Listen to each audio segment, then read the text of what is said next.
El título que le he puesto al mensaje el día de hoy es el sacerdocio de Cristo, la superioridad de Cristo como sumo sacerdote. La superioridad de Cristo como sumo sacerdote. Voy a leer versículo 28 y después el 25.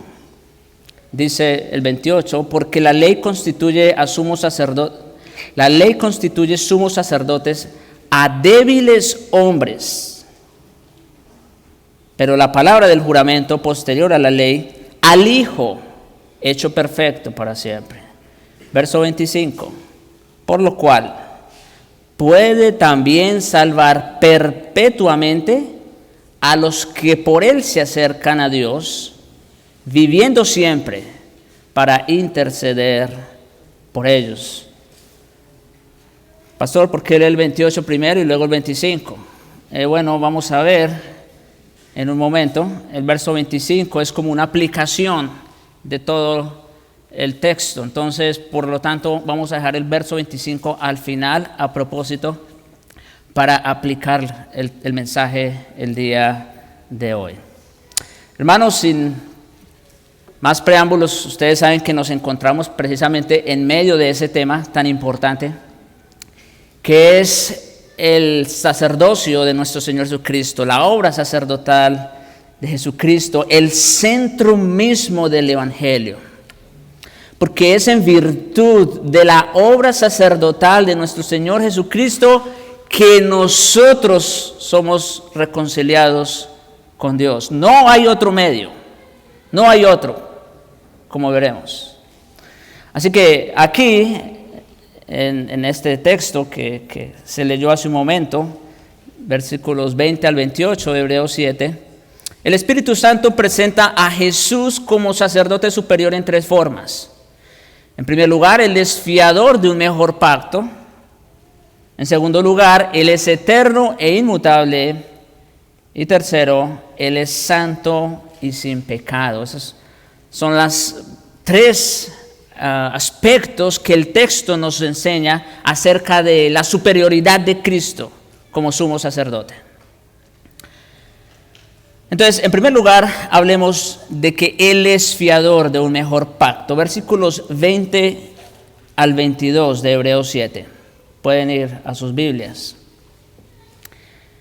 Y esto no fue hecho sin juramento, porque los otros ciertamente sin juramento fueron hechos sacerdotes, pero este con el juramento del que le dijo, juró el Señor y no se arrepentirá.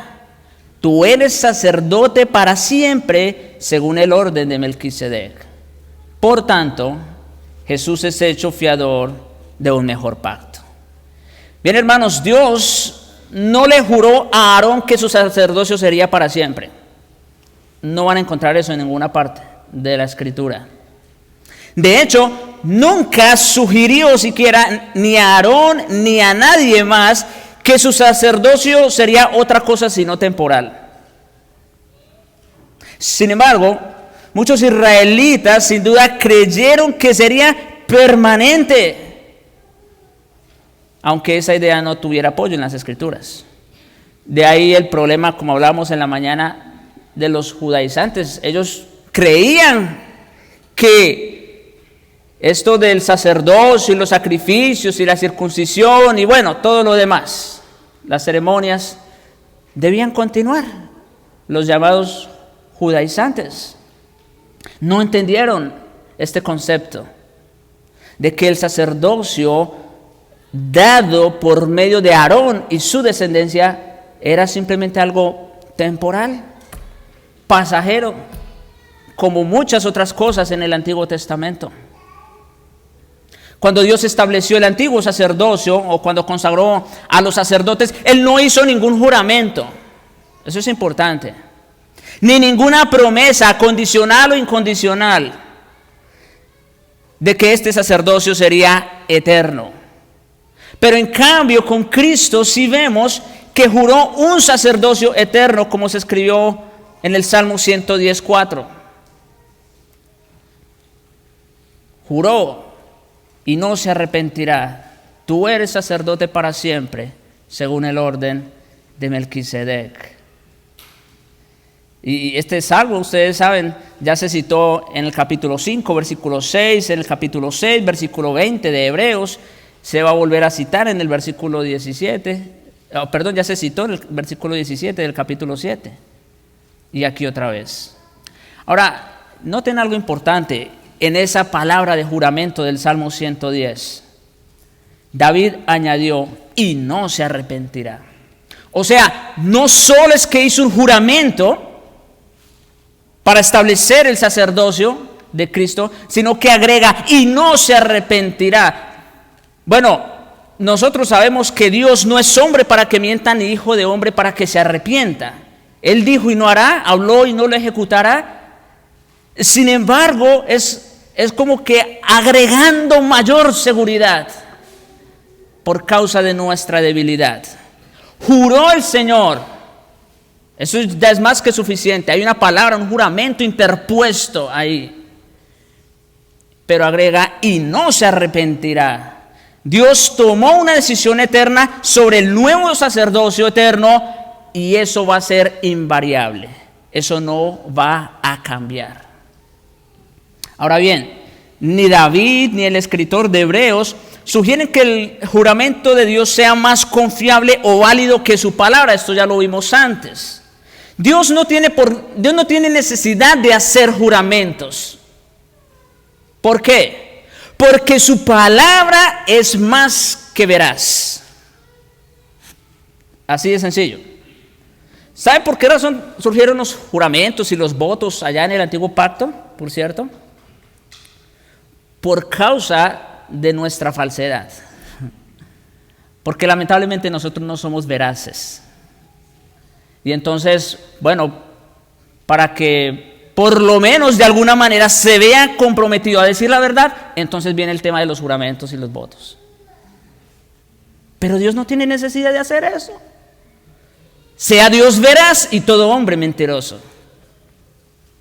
Sin embargo, lo hizo para darnos una mayor confianza.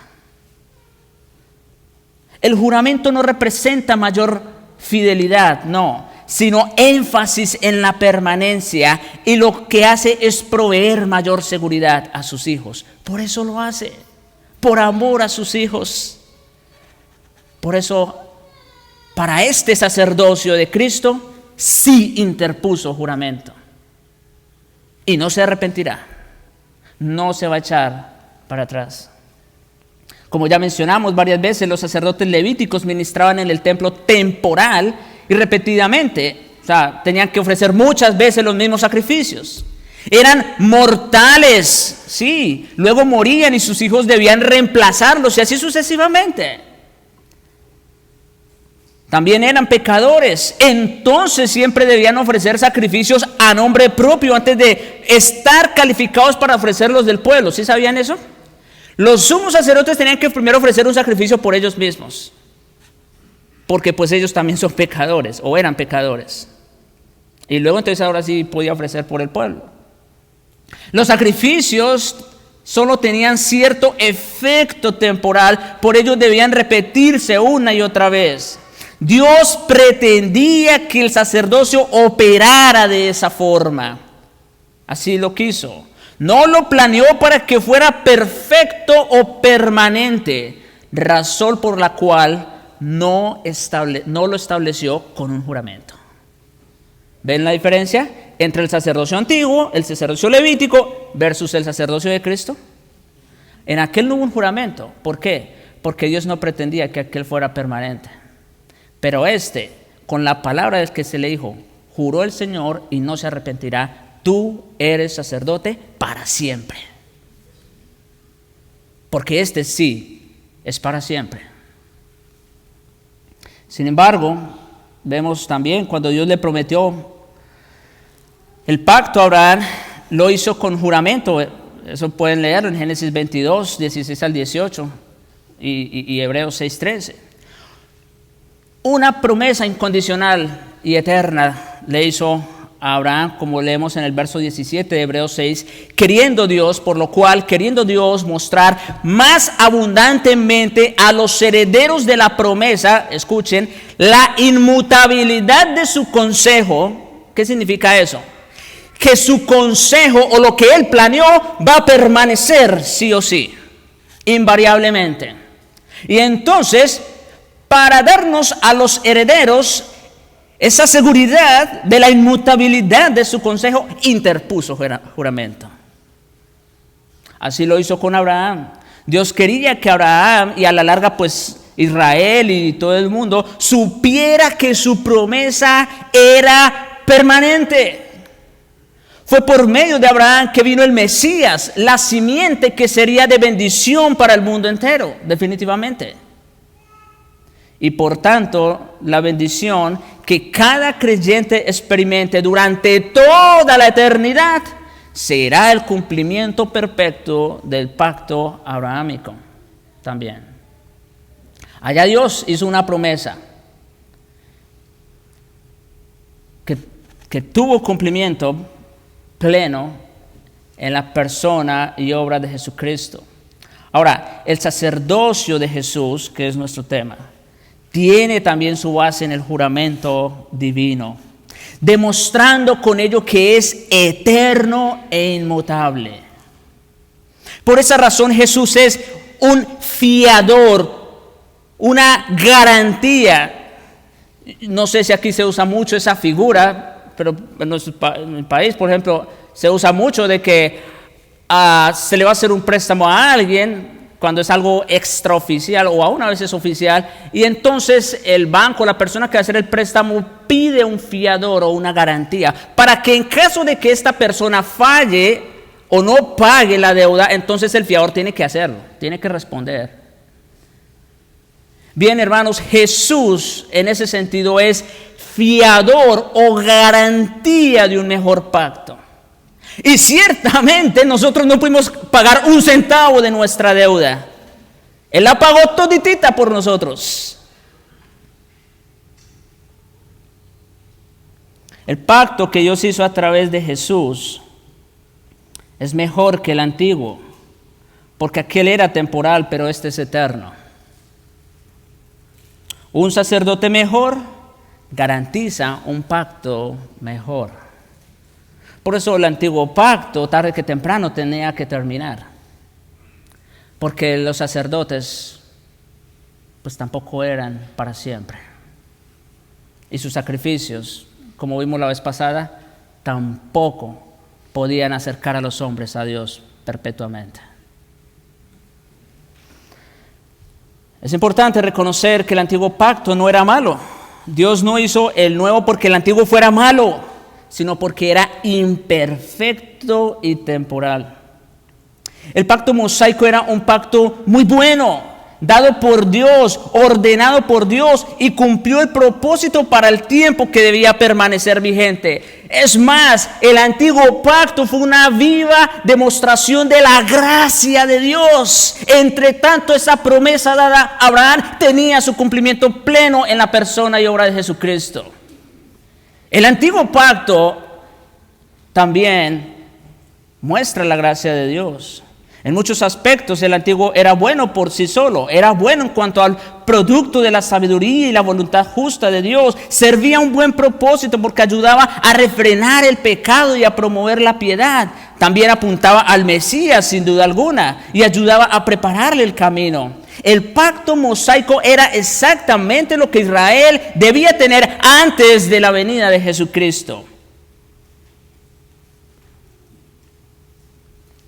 El nuevo pacto era mejor sencillamente porque el antiguo era incompleto.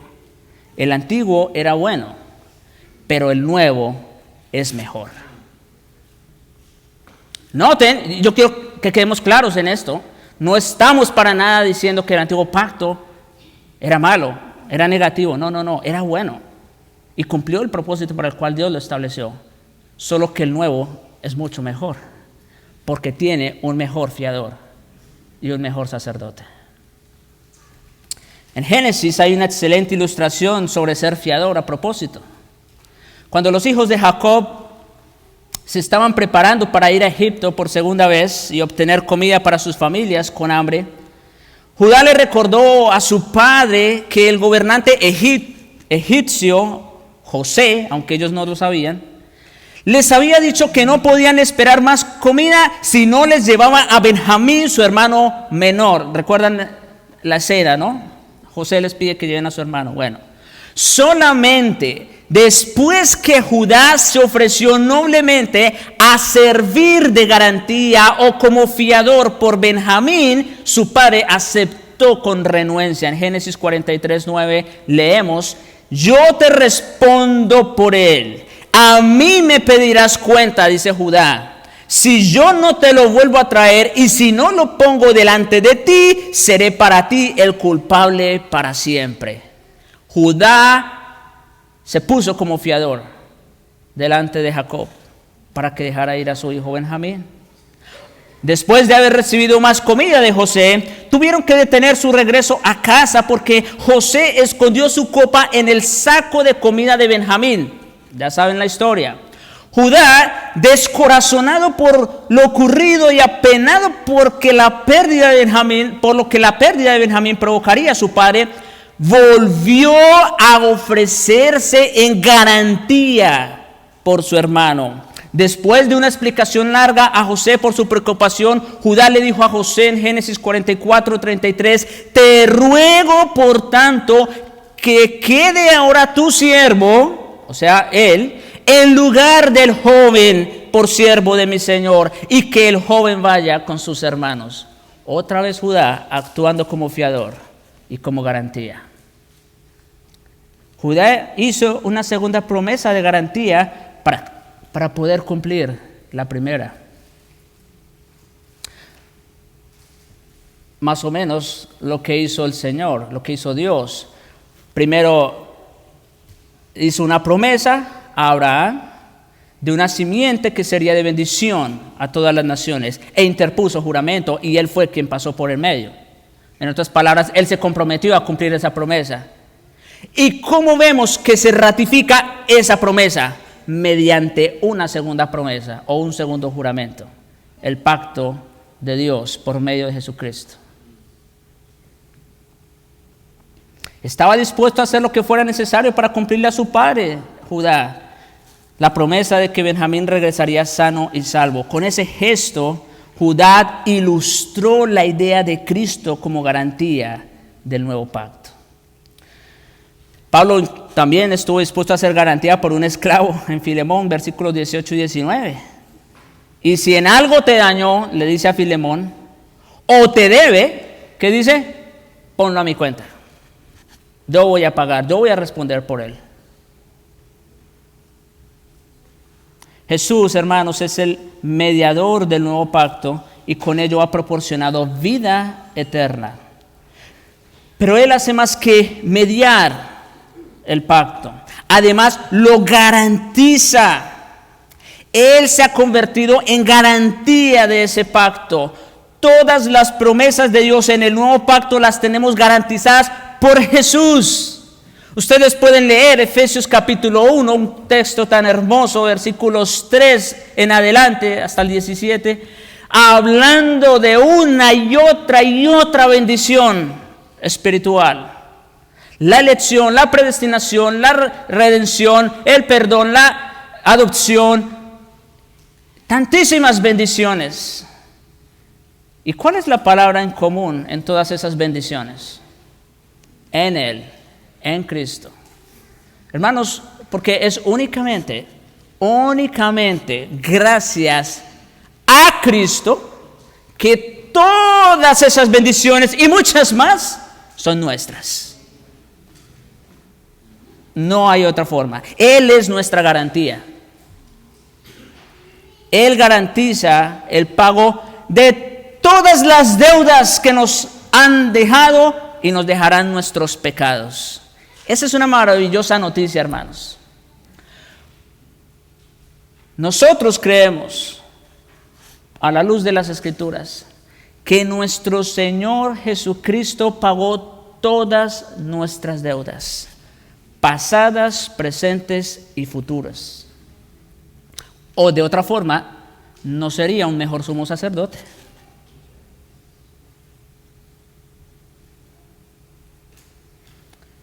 Entonces, ¿qué vimos? Que Cristo es superior porque Él es fiador de un mejor pacto.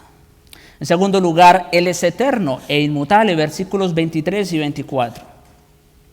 Y los otros sacerdotes llegaron a ser muchos, debido a que por la muerte no podían continuar. Mas este, por cuanto permanece para siempre, tiene un sacerdocio inmutable. Los sacerdotes levíticos tenían lo que podría llamarse la descalificación máxima para el ministerio permanente, la muerte. ¿Qué podían hacer? Tarde que temprano iban a morir, así que no podían continuar. Ninguno de ellos podía servir indefinidamente. Todos morían y debía haber un sucesor para que el sacerdocio pudiera continuar. Una vez más, el escritor le recuerda a estos lectores hebreos las limitaciones del antiguo pacto. Como diciendo que el sacerdocio levítico nunca les podría traer salvación a Israel. Dios le dio una demostración dramática e importante, registrada en Números 20, versículos 23 al 29. No vamos a leer el texto. Pero cuando Aarón, el primer sumo sacerdote y progenitor de todos los sacerdotes que le siguieron, estaba a punto de morir, Dios ordenó a Moisés llevar a Aarón y a su hijo Eleazar al monte Hor a la vista de todo el pueblo. Y Dios le recordó a Moisés que Aarón, al igual que Moisés, no tendría permitido entrar a la tierra prometida. El dador humano de la ley y el progenitor humano del sacerdocio morirían antes que Israel entrara a la tierra prometida. Hermanos, eso que parece ser solo un evento histórico más, tiene mucho que decir. El dador humano de la ley, Moisés, y el progenitor humano del sacerdocio levítico, Aarón, ambos morirían antes de entrar a la tierra prometida. Eso tiene un mensaje, ¿no es cierto? Por supuesto que sí. Y por eso se hizo a plena luz del día y delante del pueblo. Moisés tomó la vestimenta del sumo sacerdote de Aarón y se la entregó a Eleazar. Después que Aarón murió, el pueblo lo lloró durante 30 días. La atención del pueblo estaba especialmente centrada en la muerte de Aarón, como si Dios quisiera resaltarles el hecho de que el sacerdocio que él representaba era un sacerdocio que moría. Por eso fue de esa manera. ¿Ven cómo murió el sumo sacerdote Aarón? Así va a pasar con toda su descendencia. No es para siempre. En esta demostración breve, junto con la muerte de Moisés poco después, hay dos símbolos del antiguo pacto.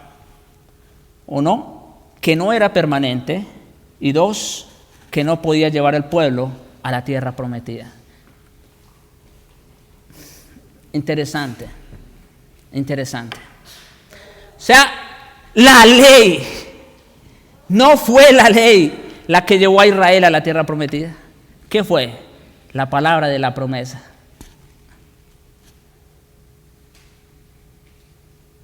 Moisés y Aarón mueren antes de entrar a la tierra prometida. El sacerdocio de Aarón tampoco los llevó a la tierra prometida. Era temporal y no podía salvar. Ni la ley representada por Moisés, ni los sacrificios representados por Aarón podían librarlos del desierto del pecado y llevarlos a la tierra de la salvación. Esa es la enseñanza que tenemos ahí de ese texto. Más Jesucristo,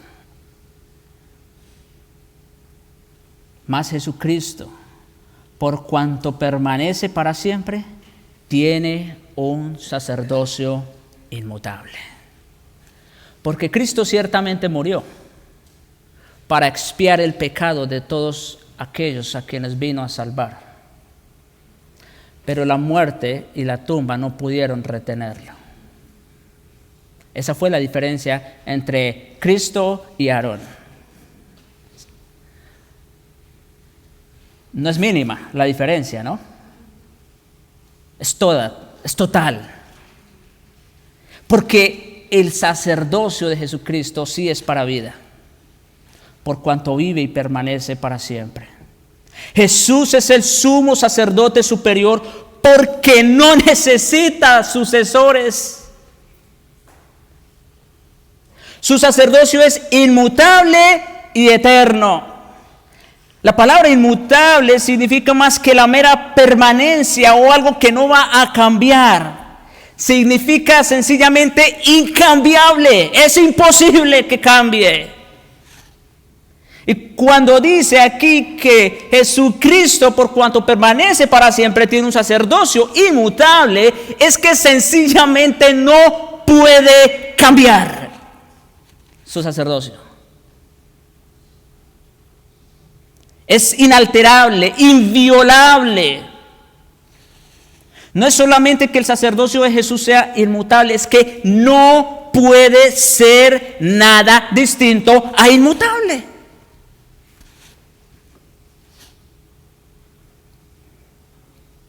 No está en capacidad de otra cosa diferente a la inmutabilidad. Por la naturaleza divina del sacerdocio, no puede concluir nunca, debilitarse o hacerse ineficaz. Es eterno, permanece para siempre.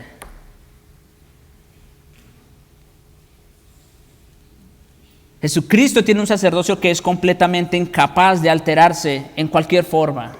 Él es el último sumo sacerdote y ningún otro volverá a ser necesario. Entonces, ¿pero por qué el sacerdocio de Cristo es eterno e inmutable? Pues porque Él es eterno e inmutable. Corresponde a su persona. Así de sencillo. Y en tercer lugar, vemos que Él es santo y sin pecado. Ya dijimos que Cristo es superior porque fue hecho fiador de un mejor pacto, que es superior porque Él es eterno e inmutable, y en tercer lugar es superior porque Él es santo y sin pecado. Versículos 26 al 28. Porque tal sumo sacerdote nos convenía, santo, inocente y sin mancha, apartado de los pecadores y hecho más sublime que los cielos, que no tiene necesidad cada día como aquellos sumos sacerdotes de ofrecer primero sacrificios por sus propios pecados y luego por los del pueblo, porque esto lo hizo una vez para siempre, ofreciéndose a sí mismo.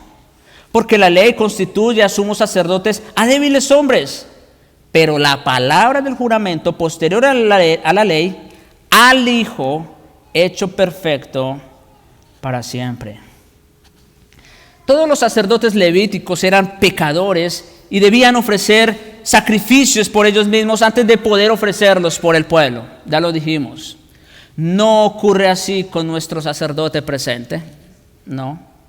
Él es santo, inocente, sin mancha, apartado de los pecadores y hecho más sublime que los cielos. A nosotros nos convenía, no era necesario que Él fuera, nos era necesario que Él fuera esa persona. De otra forma, habría tenido que ofrecer sacrificios por sí mismo y habría tenido que repetirlos una y otra vez, igual que los sacerdotes de la orden de Aarón. Solo podía ser el sumo sacerdote eterno y perfecto si era completamente justo y libre de pecado. Esto es importante. Para que Cristo viniera a ser el último sumo sacerdote y el verdadero, tenía que ser justo y libre de pecado. Y lo es. Y lo es. Porque estamos hablando nada más y nada menos que de la segunda persona de la Trinidad, del Santo Dios. Y es que, hermanos, Dios no puede, cuando hablamos de la justicia de Dios, escuchen esto, Cuando hablamos en términos de justicia, lo que Dios demanda no es nada menos que lo que Él es. ¿Oyeron eso? Cuando hablamos en términos de justicia, Dios no puede demandar menos de lo que Él es. Pregunta, ¿quién de los hombres puede alcanzar ese estándar? En otras palabras, para que Él pudiera ser ese fiel sumo sacerdote, tenía que ser Dios mismo. Y lo es. Como creyentes, todos somos santos en el sentido de estar separados en Cristo para justicia. Se nos cuenta por justos en Él. Pero la justicia de Cristo está en sí mismo. En otras palabras, a nosotros se nos es imputada, se nos es puesta a nuestra cuenta, pero no es nuestra por naturaleza, que es diferente, ¿ve? Cristo sí posee esa naturaleza por sí mismo. Él era santo desde el principio, Él es eternamente santo y sin pecado. Nació santo en este mundo, era incapaz de pecar. Hermano, una nota rápida. El nacimiento virginal de Jesucristo, piensen en esto. Dios quizás en su soberanía, no sé, pudo haber permitido que el Santo Hijo hubiese sido concebido de una forma un poco más natural, pero no fue así. Y no es que las relaciones sexuales entre esposos sean pecado, pero nuestro Dios es tan santo, ¿ve? Tan apartado de cualquier deseo relacionado con el pecado, que simplemente lo hizo de una forma extraordinaria y milagrosa. No podía ser menos que el Espíritu Santo en el vientre de María, concibiendo a la persona de Jesús. Es sorprendente. Él era incapaz de pecar, Jesús. Él dijo acerca de sí mismo en Juan 14:30, viene el príncipe de este mundo y él nada tiene en mí. En otras palabras, no había pecado alguno en Jesús al que Satanás pudiera apelar. Eso es lo que quiere decir esa palabra. No había pecado alguno en Jesús al que Satanás pudiera apelar. Y lo procuró múltiples veces, directa e indirectamente. También algo vimos en la mañana. De muchas maneras, Satanás quiso hacer caer al Señor, pero simplemente no era su naturaleza. Él no podía pecar. Jesús también es inocente o inofensivo. Ser santo, en el contexto que estamos hablando, tiene que ver con Dios. Ya sabemos que Él es Dios. Ser inofensivo más con los hombres. Jesús como hombre no le hizo daño a nadie, vivió para los demás todo el tiempo. Fue de un lado a otro haciéndoles el bien a los demás siempre, inclusive a aquellos que le habían hecho mal o sabía que se lo harían. Él alimentó a una multitud sabiendo que después lo iban a rechazar, pero igual se los alimentó. Y sanó a muchos que después sabía que lo iban a acusar, pero igualmente los sanó. ¿Ve? No tenía mancha, estaba libre de cualquier defecto espiritual o moral. Piensen esto, durante 33 años Jesucristo estuvo en el mundo mezclándose con pecadores y en continua tentación de Satanás. Sin embargo, nunca se manchó en lo más mínimo con el pecado ni se ensució. Así como los rayos del sol pueden brillar hasta el charco más estancado y desagradable sin perder su resplandor y pureza, Jesús vivió en este mundo sucio y pecador sin perder su pureza y belleza en lo más mínimo. Anduvo por el mundo y no lo tocó ninguno de sus defectos.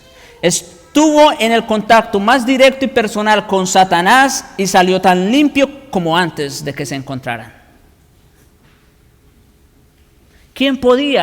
¿Quién podía salir ileso de un encuentro? ¿Quién de nosotros salimos ilesos de un encuentro con el pecado? Muchas veces salimos mal. Pero uno que no fue vencido. Al contrario, venció. Hasta que apareció Jesús, hermanos, nunca hubo un sacerdote que no se hubiera contaminado. Excepto, aquí permítame hacer esta aclaración, excepto cuando Él tomó nuestro lugar.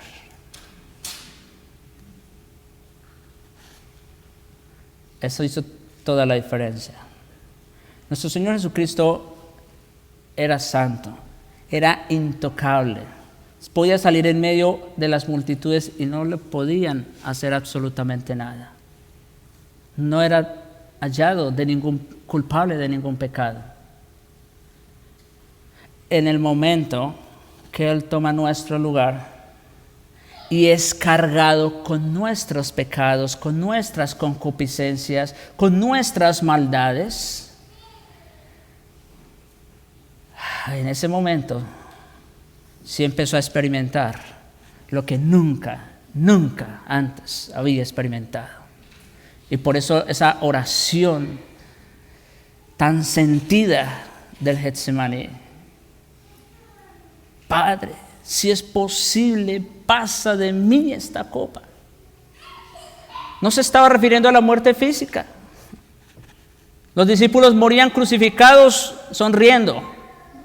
Es un decir, obviamente. Ese no era el miedo de Jesús o el temor.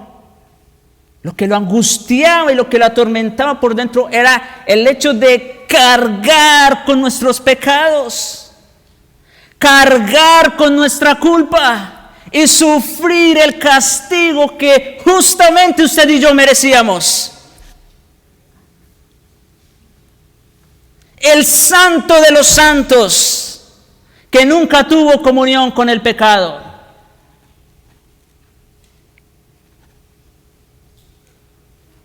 Lo hizo para Él ser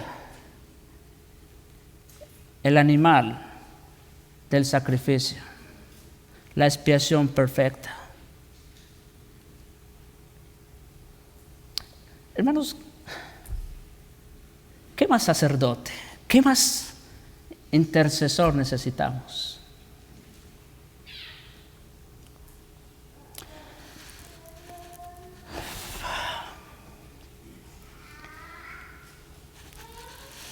Finalmente, dice que es hecho más sublime que los cielos.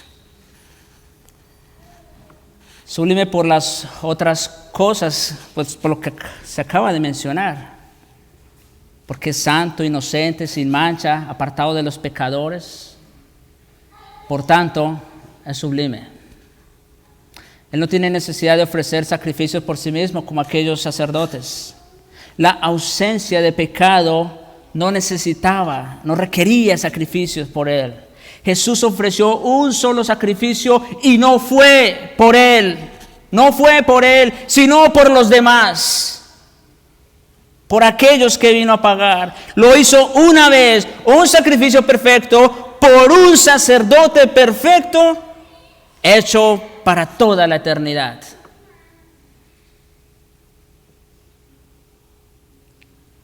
Todos los sacerdotes del antiguo pacto, incluso los más dedicados y espirituales, eran débiles. Pero Dios estableció el sacerdocio de Jesús eternamente fuerte y eficaz. Cuando el sumo sacerdote del Antiguo Testamento oficiaba, usaba un éfod aquí en los hombros y una vestimenta elaborada en la cual habían 2 piedras de ónice, cada una con los nombres escritos de 6 de las tribus de Israel. El pectoral aquí también estaba atado al éfod por cadenas de oro y tenía 12 piedras preciosas adicionales para representar las 12 tribus de Israel.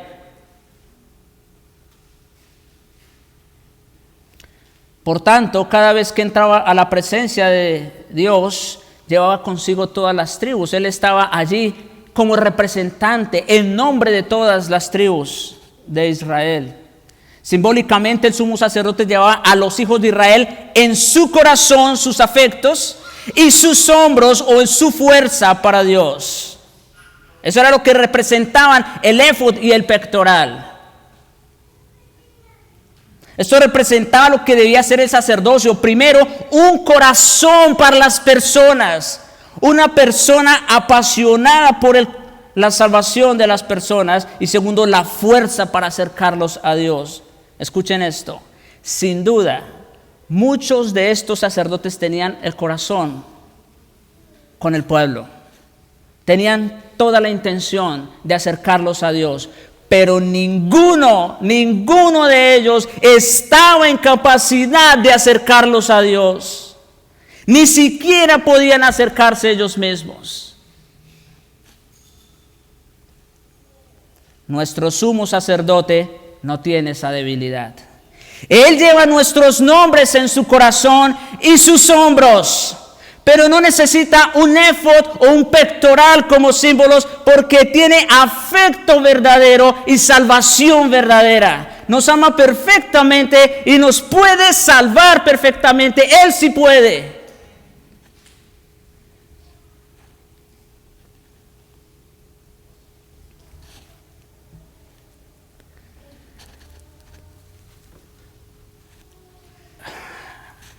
Ya hablamos entonces de que Cristo es superior porque Él fue hecho fiador del mejor pacto, porque Él es eterno e inmutable y porque Él es santo y sin pecado. Y quiero terminar con una aplicación medianamente extensa, versículo 25 de Hebreos 7. Por lo cual, también puede salvar perpetuamente a los que por Él se acercan a Dios, viviendo siempre, escuchen eso, viviendo siempre para interceder por ellos. Este es uno de los versículos más hermosos de las Escrituras, hermanos. Contiene la esencia del Evangelio. El sacerdocio de Jesús no es solo eterno e inalterable, también es ilimitado en su alcance. Él salva perpetuamente. Sí. Y aunque el significado en el contexto puede ser relativo a eterno, y sin duda también lo es, la idea básica de la palabra es su carácter de completo o perfecto. El sacerdocio de Jesús no es una medida incompleta, como los sacrificios que solo simbolizaban la remoción del pecado. No, el símbolo era importante para aquel pacto. Dios lo había dado y lo exigía, pero aún así solo era un símbolo. No obstante, Jesucristo sí puede salvar eterna y completamente, porque Él sí llenó la medida que exigía Dios. Él sí cumplió con todos los estándares de la justicia perfecta y santa de Dios. Por eso puede salvar perpetuamente a los que por Él se acercan a Dios. En otras palabras, Hebreos 7:25, podemos ver los aspectos principales de la salvación. Podemos ver el fundamento, la naturaleza, su poder, su objeto y su seguridad rápidamente. La base de la salvación. Por supuesto, la frase por lo cual, con la que empieza el verso 25, se refiere a lo que se acaba de decir, a todo lo que acabamos de ver, a saber que el sacerdocio de Jesús es inmutable y eterno, y que por lo tanto permanece para siempre. Puede salvar para siempre porque Él existe y ministra para siempre. La base de la salvación es la naturaleza divina y eterna de Cristo. En segundo lugar, la naturaleza de la salvación. Ya dijimos, ¿cuál es la base de la salvación? La naturaleza divina y eterna de Cristo. La naturaleza de la salvación es acercar a los hombres a Dios. Al liberar a los creyentes del pecado, los califica para llegar a Dios. Eso que usted y yo no podíamos hacer por nuestra cuenta, Cristo lo hizo. Cristo lo hizo. La liberación del pecado tiene todos los tiempos verbales principales. Es pasado, presente y futuro. Sí, en tiempo pasado fuimos libres de la culpa del pecado, o lo que se conoce como la justificación. Y por eso leemos en Romanos 8:1, ahora pues ninguna condenación hay para los que están en Cristo. La liberación del pecado también es presente, porque estamos siendo libres del poder del pecado, o lo que se conoce como la santificación. Por eso se lee en Romanos 6:12, no reine pues el pecado en vuestro cuerpo mortal, de modo que lo obedezcáis en sus concupiscencias. Estamos siendo liberados en el presente, pero también habla de un tiempo futuro donde estaremos libres de la presencia del pecado, y esto es lo que se conoce como la glorificación. Como dice Pablo en Filipenses 1:6, por tanto el que empezó en vosotros la buena obra, la completará hasta el día de Jesucristo. Tenemos esa garantía sí o sí. De modo que todas estas declaraciones son ciertas. Hemos sido salvos de la culpa, somos salvos en el presente del poder del pecado, y seremos salvos, hermanos, de la presencia del pecado. La salvación es pasado, presente y futura. Juntas representan la naturaleza completa de nuestra salvación. En tercer lugar, el poder de la salvación. El poder de la salvación es la capacidad de Cristo. Él sí puede. Esto me recuerda cuando el leproso se le acerca al Señor y le dice, Señor, si tú quieres, puedes limpiarme. Este leproso no estaba seguro si era la voluntad del Señor que fuera sano, pero lo que sí estaba convencido era que Él tenía el poder para sanarlo. Quizás muchas veces lo que nos falta a nosotros, creer en el poder que Cristo tiene para salvar. Los otros sacerdotes nunca estuvieron en capacidad de salvar, ni siquiera parcial o temporalmente. Los sacrificios viejos cubrían el pecado parcial y temporal, pero no removían el pecado ni siquiera parcial o temporalmente. No libraban del pecado en ningún grado, pero Jesucristo sí puede. Él es perfectamente capaz. Muchos, quizás la mayoría de los sacerdotes del Antiguo Testamento estaban dispuestos a limpiar al pueblo de sus pecados, pero no podían sin importar cuánto lo desearan. Sin embargo, nuestro gran sumo sacerdote no solo quiere, Él puede y es absolutamente capaz. Hermanos, el hecho de que nuestro Dios y nuestro Salvador sea santo, sea perfecto, sea inmutable, y el hecho de que nuestro bendito Dios y Salvador sea amor y gracia para con nosotros, eso nos debe dar tremenda seguridad. Y el hecho de que Él sea todopoderoso, porque no se va a quedar en simples intenciones, sino que lo va a hacer. La razón por la cual, a los creyentes se nos suele criticar por afirmar que Jesucristo es el único camino a Dios. Ya ves, en el mundo se promueve mucho el ecumenismo, ¿no? Hay muchos caminos para llegar a Dios. Falso de toda falsedad. Nosotros así lo creemos y lo afirmamos porque el Señor Jesucristo mismo lo dijo en Juan 14:6. Nadie viene al Padre sino por mí. Punto. No hay más, no hay otro camino. No solamente puede salvar, sino que es el único que puede salvar. No hay otro mediador. Él es el único que tiene el poder de la salvación, como dice en Hechos 4:12. No hay otro nombre dado a los hombres bajo el que podamos ser salvos, sino Jesucristo, hombre. Punto. No hay otro.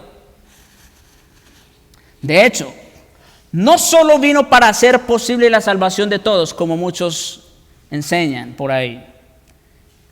Vino para hacer efectiva la salvación de muchos.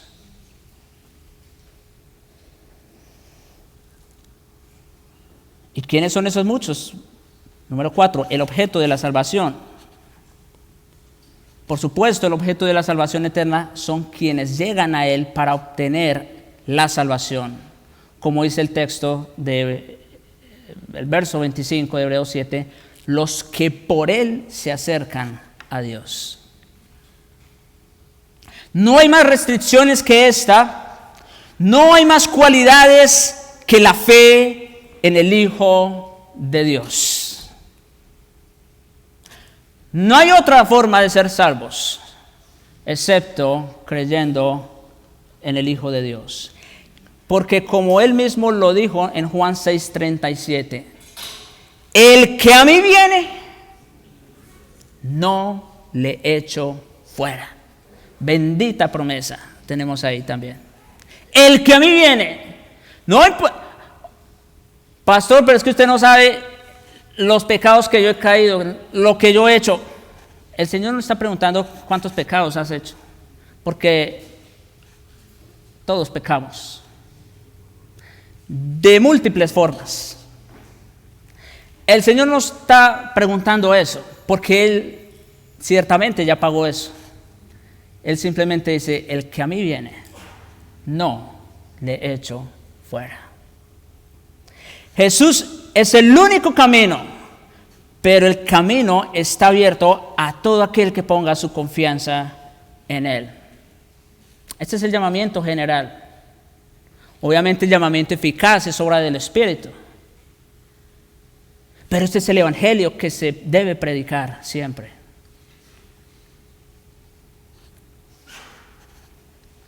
Porque al final de cuentas, no es la cantidad de pecados que usted haya cometido lo que lo va a condenar. El único pecado, oigan esto, el único pecado por el que usted va a ir al infierno, espero que no sea el caso, pero el único pecado es por no haber creído en Jesucristo. Por eso, otra vez, el que a mí viene, no le echo fuera. Esa es la buena noticia del Evangelio. Y número 5, la seguridad de la salvación. En esta aplicación hablamos de los aspectos más importantes de la salvación. La base de la salvación, que es la naturaleza divina y eterna de Cristo. Hablamos de la naturaleza de la salvación, que consiste en acercar a los hombres a Dios. Y ya sabemos que el único que nos puede acercar es Jesucristo. Ya hablamos del poder de la salvación. Y dijimos que aunque los otros sacerdotes no podían hacerlo, Jesucristo no solo quiere, Él puede. Y ya hablamos del objeto de la salvación, todo aquel que viene a Jesucristo. Y número 5, la seguridad de la salvación. Esto es algo que personalmente también me impactó mucho. Dice en el verso 25, que vive para siempre para interceder por ellos. Cuando hablamos de la obra sacerdotal de Jesucristo, solemos pensar en la cruz, en lo que Él hizo cuando murió por nosotros. Y ciertamente es el corazón del Evangelio, la cruz. Porque allá fue donde ocurrió esa transacción gloriosa. Nuestros pecados a su cuenta, su justicia perfecta a nuestra cuenta. Maravilloso, maravilloso. Pero Pero ahí no termina la obra sacerdotal de Jesucristo. Esto es algo sumamente maravilloso, especialmente para aquellos que ya estamos en la fe, sino que vive para siempre para interceder por nosotros. La seguridad de nuestra salvación es la intercesión perpetua de Jesús por nosotros. Oigan esto, nosotros creemos en la perseverancia de los santos, pero ¿saben por qué es que los santos perseveran? No porque seamos mejores que los otros, es porque Cristo vive para interceder por nosotros.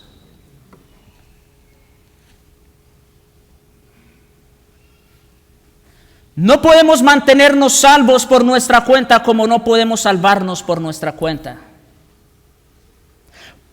Pero tal como Jesús tiene poder para salvarnos, tiene poder para preservarnos. Jesucristo intercede por nosotros ante el Padre constantemente, eternamente, perpetuamente. Oigan esto, es sumamente importante. Cada vez, hermanos, quiero que esto se lo graben en sus mentes, en sus corazones. Cada vez que pecamos, es como si Jesucristo, nuestro sumo sacerdote, le dijera al Padre: ponlo a mi cuenta, mi sacrificio ya pagó por eso. Por eso el mismo Señor nos enseña en la oración del Padre Nuestro a orar diciendo: perdónanos nuestras deudas. Porque ciertamente Él ya pagó por ellas. Él ya pagó por ellas. Y por eso, como hijos de Dios, tenemos la seguridad de ir todos los días al trono de la gracia, como vimos la vez pasada, ya que tenemos esa puerta, ese acceso para entrar al lugar santísimo. Todos los días podemos ir a Él y pedir perdón por nuestros pecados, porque Él ha prometido perdón diario para pecados diarios, gracias a la obra de su muerte en la cruz. Ahí está nuestra garantía. Y Jesucristo, hermanos, cada vez que nosotros nos arrepentimos, es como si Jesucristo estuviera ya a la diestra del Padre diciendo: Padre, pon ese pecado a mi cuenta porque yo ya pagué por él. ¿Hasta dónde llega la obra sacerdotal de Cristo? Pasado, presente y futuro.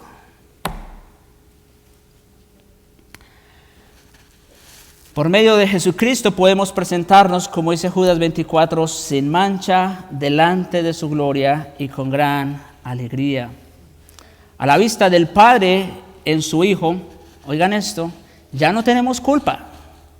Ya no tenemos culpa. Cuando seamos glorificados, no tendremos ninguna mancha en su presencia. Como dice Pablo, y con esto termino, en Romanos 8, 33 y 34. ¿Quién acusará a los escogidos de Dios? Cuando pecamos, hermanos, es muy fácil sentirnos avergonzados y hasta acusados. ¿No les ha pasado? A mí me ha pasado.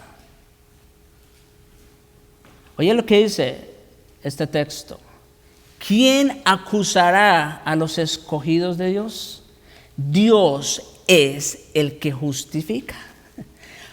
Ahora, si ya hemos sido justificados por la fe, no hay razón para aceptar esas acusaciones de parte del enemigo. ¿Quién acusará a los escogidos de Dios? Dios es el que justifica. ¿Quién es el que condenará? Cristo es el que murió. Él ya pagó el precio. Por eso no hay ninguna condenación para los que están en Él. Cristo es el que murió, más aún el que también resucitó para ratificar que su sacrificio fue perfecto, resucitó. Y el que además está a la diestra de Dios, el que también intercede por nosotros. En otras palabras, sigue ejerciendo su obra sacerdotal. Alabado sea Dios por Cristo, porque Él sí puede. Oremos.